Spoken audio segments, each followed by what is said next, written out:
Revista CBN. Saúde. Vamos falar sobre os riscos da exposição ao ruído, especialmente no ambiente de trabalho. Estamos aqui com Alice Pena, membro da Sociedade Brasileira de Fonoaudiologia, mestre em saúde pública, especialista em audiologia. Doutora Alice Pena, muito boa tarde. Boa tarde, Tânia. Tudo bem? Tudo bem. Bom, o ruído no trabalho é uma causa comum de problemas auditivos? Sim, é muito comum. A gente sabe que o ruído já é um agente plenamente passível de prevenção, entretanto ainda se verifica altas prevalências de perdas auditivas nos ambientes de trabalho, especialmente em trabalhadores que trabalham em pedreiras, marmorarias, metalúrgicas, mineradoras, vidrarias. Esses processos produtivos todos envolvem uma grande exposição a ruído, e esses trabalhadores que já devem estar dentro de um programa de conservação auditiva, muitas vezes vêm a adquirir uma perda auditiva progressiva no decorrer do tempo de exposição a ruído. Quer dizer, a perda auditiva precisa de um ruído constante para que ela se verifique? Sim, para existir a perda auditiva é necessário que você tenha exposições mais ou menos contínuas, né? Por algumas horas durante o período que você está se expondo, e essas exposições devem estar acima de 80 até 85 dB. Mas realmente existem exposições maiores, ruídos de impacto, que basta haver 1 ou 2 impactos muito fortes para que realmente já tenha uma lesão nas células do ouvido e que já venha a apresentar alguma sequela, alguma lesão auditiva. Entendi. Então pode ser por uma exposição contínua, acima de 80, 85 decibéis, ou então num momento ali uma questão pontual, né? Um barulho muito alto pontual. Para entendermos o que é 80, 85 decibéis, acho que é fácil a gente usar algum exemplo que possa dar uma noção aqui para o nosso ouvinte? Sim, um caminhão passando na rua e acelerando, aqueles caminhões, né, bem pesados a diesel, ele já está acima de 80 decibéis com certeza, ele já tem 85, já representa um risco. Por exemplo, pessoas que ficam em garagens em que esses caminhões estão manobrando o tempo todo, elas já estão expostas a um ruído extremamente nocivo. Isso é bom. Então, uma pessoa que fica parada no trânsito por mais de 1 hora por dia também está exposta a ruídos que possam levar à perda auditiva? Se você está no trânsito com a janela fechada, é pouco provável. Mas com a janela aberta, dependendo da via que você se encontra, por exemplo, você está nessas grandes vias, Rodovia dos Bandeirantes, Avenida Paulista, quando está no fogo do trânsito, aí você pode conter ruídos acima.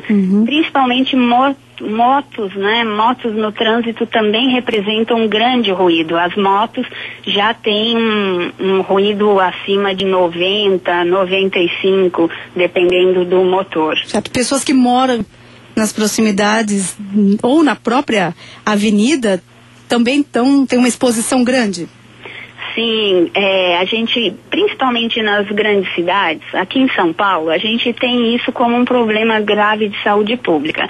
Existem pessoas que moram em arredores, em entornos que você tem uma grande exposição a ruído por causa de carros, do trânsito, atrás do aeroporto, que aí você tem aviões, que é um ruído que chega a 120, 130 dB, e essas pessoas inclusive relatam problemas até de distúrbio do sono, e esses distúrbios do sono vão também interferindo no organismo de uma forma a alterar o metabolismo.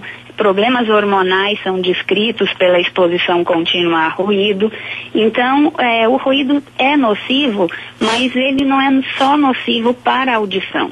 Ele também funciona exercendo uma lesão em outros sistemas, em outras funções do organismo. Eu lembro, eu fiz uma reportagem sobre ruído e eu fui próximo ali ao aeroporto de Congonhas, em São Paulo. Entrevistei as pessoas que moravam ali. Não dava nem para fazer as entrevistas no momento em que passavam os aviões. Os aviões são muito frequentes, obviamente, né? Exatamente. E a reclamação era essa, de que as pessoas estavam estressadas, absolutamente estressadas mesmo. E a gente hoje tem, não só no trabalho, que aí as pessoas às vezes se expõem compulsoriamente, né? Elas precisam ir trabalhar, mas hoje tem também hábitos sonoros indesejáveis, e parece que ouvir música em sons muito elevados está cada vez mais na moda. Então hoje a gente tem aqueles fones de ouvido que tem uma qualidade sonora maravilhosa, mas os jovens, os adolescentes estão com esse hábito de, por muitas horas seguidas, ficar com aquele fiozinho pendurado na orelha. E dependendo do volume que você utiliza aquilo, realmente pode interferir muito na audição. A gente já tem estudos mostrando que adolescentes e jovens em torno de 18, 20 anos já começam a ter discretas alterações auditivas nas frequências mais altas. E isso é um problema, porque imagina como vai chegar essa audição quando eles tiverem uma idade mais avançada, um desgaste muito grande, né? Bom, a senhora falou aí que vai depender do volume, né? Eu sei que varia muito de aparelho para aparelho, é difícil colocar um volume como uma referência. Mas dá para ter uma noção a partir de que volume ali, de que número indicado no aparelho é que começa a ficar nocivo para o ouvido? Como os aparelhos modificam, a recomendação que eu faço é o seguinte: se você está ouvindo um fone desses na sua orelha e o seu vizinho que está do seu lado está escutando a música também, é porque ele já está num volume muito elevado para o seu ouvido. Então, a gente deve escutar, mas se já está vazando som a ponto que o outro que está do nosso lado, na nossa frente, também já escuta, é porque ele está realmente num nível extremamente nocivo. Bom, e a nossa ouvinte aqui, a Sandra, pergunta o seguinte: quando você está ouvindo um Walkman em um volume adequado, mas de repente por uma interferência dá um apito que até dói na hora, então é um pico ali que acontece, isso pode provocar alguma lesão ou precisaria ser constante? Olha, dependendo da intensidade com que foi esse ruído abrupto, pode até ocasionar uma pequena lesão, mas também não é todos os impactos que o nosso ouvido já é frágil para receber. Então precisaria ser assim uma descarga elétrica, um som bastante elevado, um estouro, uma explosão, para que a gente pudesse dizer, não, realmente houve um trauma acústico e vai ter uma lesão na célula ciliada. Mas isso é muito comum, até nos trabalhadores de call center. Quando eles ouvem alguns fones estão com algum headset que não tem muito boa qualidade, tem alguma interferência, isso pode ser nocivo, mas não é qualquer som isolado que também vai prejudicar, é um acúmulo de exposições, na verdade.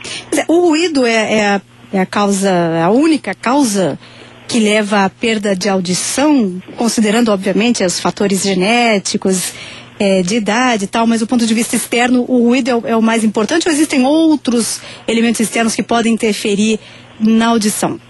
Não, em relação à exposição no trabalho, especialmente, o ruído não é o único fator de risco para a audição. Então, trabalhadores que trabalham expostos simultaneamente a ruído e produtos químicos, alguns produtos químicos, ele pode ter um agravamento maior, uma predisposição maior a adquirir perdas auditivas até mais elevadas. E quais são esses produtos químicos? Então, nós temos as indústrias gráficas, que muitas vezes os trabalhadores manipulam alguns solventes orgânicos, como tolueno, xileno, gasolina. Então, eu fiz um estudo numa indústria gráfica em que os trabalhadores eram expostos a N-hexano, que é um composto da benzina.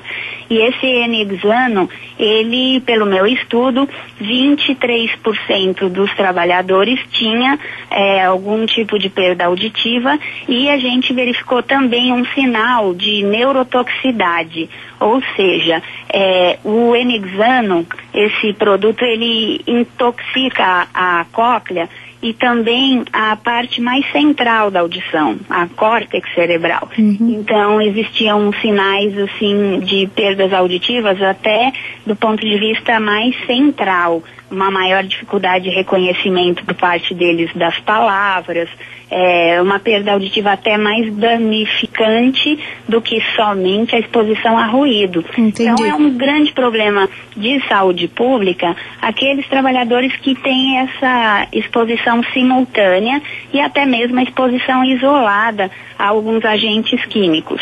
O tolueno, que está presente no thinner, que é geralmente o solvente utilizado para indústrias gráficas para dissolver a própria tinta, esse tolueno também é muito estudado e ele é muito tóxico do ponto de vista auditivo. Olha só.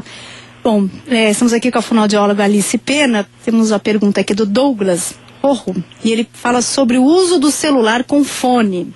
Tem pessoas que até estão dirigindo, por exemplo, então utilizam fone de ouvido para falar no celular, se é prejudicial ao ouvido. Então, é a mesma coisa que qualquer fone de ouvido, ele tem um agravante que a pessoa, ela coloca esse fone lá dentro do conduto, né? Então, ela não tem nenhuma possibilidade de se afastar da fonte sonora e se aproximar novamente. Aquilo está coladinho lá dentro do conduto. Então, ele pode ser nocivo, volto a insistir, se tem uma determinada intensidade mínima. Claro que se ele escutar numa intensidade média, metade do volume que está lá, não vai ter nenhum problema. Mas se ele continua aumentando o tempo de exposição diária, então ele escuta mais do que 1 hora por dia seguido, ele tem aquilo que eu falei, outras pessoas que estão do lado dele até estão escutando a mesma música que ele está escutando, ainda que baixinho, elas não deveriam estar escutando. Então, se ele está numa intensidade mais forte e mais de 1 hora por dia, eu acho que já começa realmente a poder danificar células do ouvido e mais tarde ele pode desenvolver uma perda auditiva. Então a recomendação que a gente faz é que nunca escute esses aparelhos sonoros, mesmo fones com celular, mais do que 45 minutos, 1 hora seguido. Isso, mesmo em intensidade média, já passa a não ser um hábito saudável. Se você fizer pausas e fizer 2 jornadas, por exemplo, de 30 minutos ou de 40 minutos, está tudo bem, não uma intensidade extremamente elevada. Mas se você aumentar o som e mais de 1 hora por dia, isso pode realmente começar a danificar o sistema auditivo. Em relação ao fone, é preferível então aquele maiorzão, né? O headphone, em vez desse que a gente coloca dentro da orelha. É isso? Eu acho que ele é um pouco menos nocivo do que esse que você introduz dentro do conduto. Que bom, eu estou usando um desse nesse momento. Mas durante 3 horas de programa. Mas se deixar baixinho, não tem problema, não? Não tem problema. Se você está numa intensidade média, você está me escutando bem, mas nada abusivo, não tem problema. Que bom, doutora. A tolerância ao barulho varia de pessoa para pessoa? Algumas pessoas ficam mais vulneráveis a perder a audição?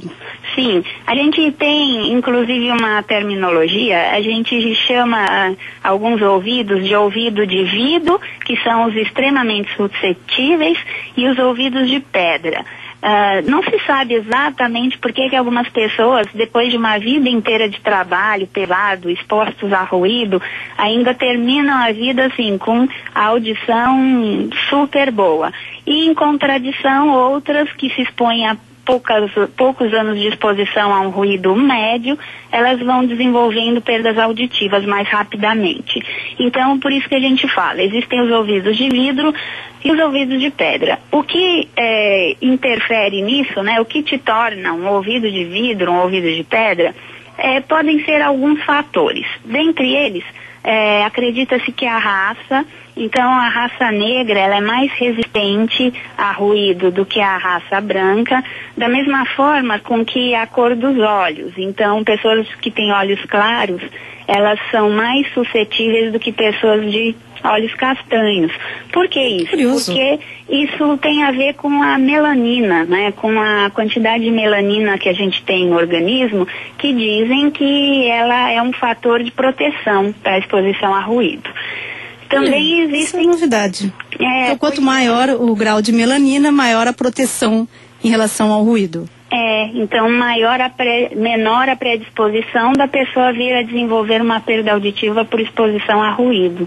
Mas a gente sabe que de todos os fatores, a gente não pode prever, né? Cada um tem uma característica, tanto orgânica quanto genética. De qualquer maneira, a forma mais decisiva, que eu diria, de proteção às pessoas de exposição a ruído é, primeiro, reduzir mesmo o tempo de exposição e a intensidade. Então, a gente tem uma balança, né, tempo e intensidade. Então, quando você se expõe em altas intensidades e a grandes tempos prolongados, esse é o maior risco. Se você tiver que aumentar o tempo, reduz a intensidade e vice-versa. Se você está aumentando a intensidade, reduza o tempo. Isso é uma correlação direta. E nos ambientes de trabalho existem várias estratégias para você reduzir ou minimizar o risco de adquirir uma perda auditiva. Então, o primeiro, sem dúvida, são medidas de proteção nas próprias máquinas. Então, procurar o empregador hoje, ele tem uma legislação, o Brasil tem uma legislação que obriga as empresas a desenvolverem o programa de conservação auditiva, e as estratégias, então, de prevenção são, em primeiro lugar, reduzir o ruído na fonte, fazendo um enclausuramento com materiais absorventes e isolantes que impeçam que aquele ruído se transmita para o ambiente. E depois a outra estratégia é você também procurar reduzir ou fazer rodízio de função entre os trabalhadores e principalmente também os protetores auditivos, que hoje você tem uma tecnologia bem desenvolvida em proteção auditiva individual. Então, a gente tem os protetores de plug, de concha, que impedem que o ruído chegue lá dentro do ouvido do trabalhador. Sim. E eles têm que ser bem treinados a utilizar, e isso também faz parte do trabalho de prevenção da exposição a ruído. E em relação a jovens que têm esse hábito sonoro como um vício, né? A gente alerta que realmente aí é uma questão de consciência deles, né? Eles têm que realmente diminuir o tempo de exposição. Mas isso até às vezes é uma tarefa até mais difícil, né? Porque quando você está compulsoriamente tendo que se expor a ruído, parece que aí a gente fala, bom, eu tenho que fazer isso, então eu já não quero fazer isso. Mas quando é uma coisa voluntária, então a exposição à música elevada está na moda, eu vou para balada para arrebentar os meus tímpanos, aí parece que todo mundo quer ir, né? E quer ficar 12 horas numa festa que não acaba mais. Agora, é claro que ficaria meio esquisito, mas um algodãozinho resolveria o problema, por exemplo, de quem vai na balada, não gosta da música muito alta, mas vai lá na balada, tá alta a música. Um algodão, embora não ficasse muito bonito, mas protegeria ou não? Não, o algodão, ele quase que não protege absolutamente nada. Eu recomendo que você compre um protetorzinho, plug de inserção de silicone, que é fácil, ele está sempre à venda no mercado, e esse sim, ele promove uma atenuação razoável. Do ruído alto, né? Mas assim, na conversa dá para ouvir o que a pessoa está falando, né? Ou você fica sem ouvir nada? Dá. Bom, pra te falar a verdade, Tânia, pelo que eu tenho visto desses locais de show, de não se fala nada. Mesmo que a pessoa não esteja ouvindo, não esteja usando nenhum protetor, ela não vai ouvir. É tudo na leitura labial e olha lá. Se comunicar por leitura orofacial. É verdade. Então, dá na mesma. Mas quando esses protetores estão a gente utiliza em ambientes menos ruidosos, aí a gente até, as frequências da fala em alguns são mantidas e a gente consegue até se comunicar. Você só não recebe aquele ruído de fundo na total intensidade que ele está sendo transmitido. Brinquedos infantis também são uma fonte perigosa de ruído para as crianças? São. E aí eu tenho até um projeto para escrever um livro que aborde todos os abusos que a gente comete na exposição a ruído, desde a infância até a terceira idade. Eu acho um absurdo o que se faz com as crianças. Até mesmo as festas infantis hoje são extremamente ruidosas, em locais que você não tem um tratamento acústico adequado. Eles às vezes dão aqueles showzinhos para as crianças e fazem questão de colocar aquele ruído, aquele som na caixa a mil. E além disso a gente tem realmente os brinquedos, que hoje já existe uma regulamentação.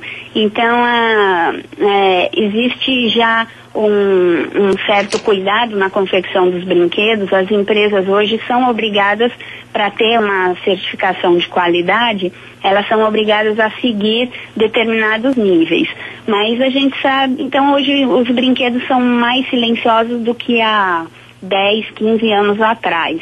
Mas mesmo assim, ainda a gente encontra brinquedos extremamente ruidosos, né? E é bom os pais ficarem atentos, né? Exatamente. Hoje, muitos brinquedos foram substituídos por videogames, né? O mundo deles hoje é muito virtual, e aí fica a critério também da criança controlar esse som no vídeo. E a gente percebe que tem muita criança escutando televisão alto, videogame colocando no último volume. Isso não é à toa, Tânia. Também tem essa característica da exposição a ruído. O ruído, ele atua como uma droga, ele vicia. Então você vai escutando aquele som alto todo dia, você vai se acostumando e você vai querendo essa sensação sonora cada vez mais. Então não é à toa que o jovem escuta muitas horas de música alto. É porque, primeiro, a qualidade sonora hoje é ótima, é uma delícia você escutar todos os sons de uma banda de maneira estereofônica. Mas além disso existe sim um vício. O ruído realmente é um fator extremamente viciante. Então quanto mais você eleva a música que você está escutando, mais você tem vontade de aumentar o som e de escutar aquilo por mais tempo. Pois é. Bom, doutora Alice Pena, muito obrigada pela entrevista. Bom domingo à senhora. Tá, eu que agradeço, Tânia. Um ótimo domingo aí para todos. Alice Pena, fonoaudióloga, membro da Sociedade Brasileira de Fonoaudiologia, mestre em saúde pública, especialista em audiologia.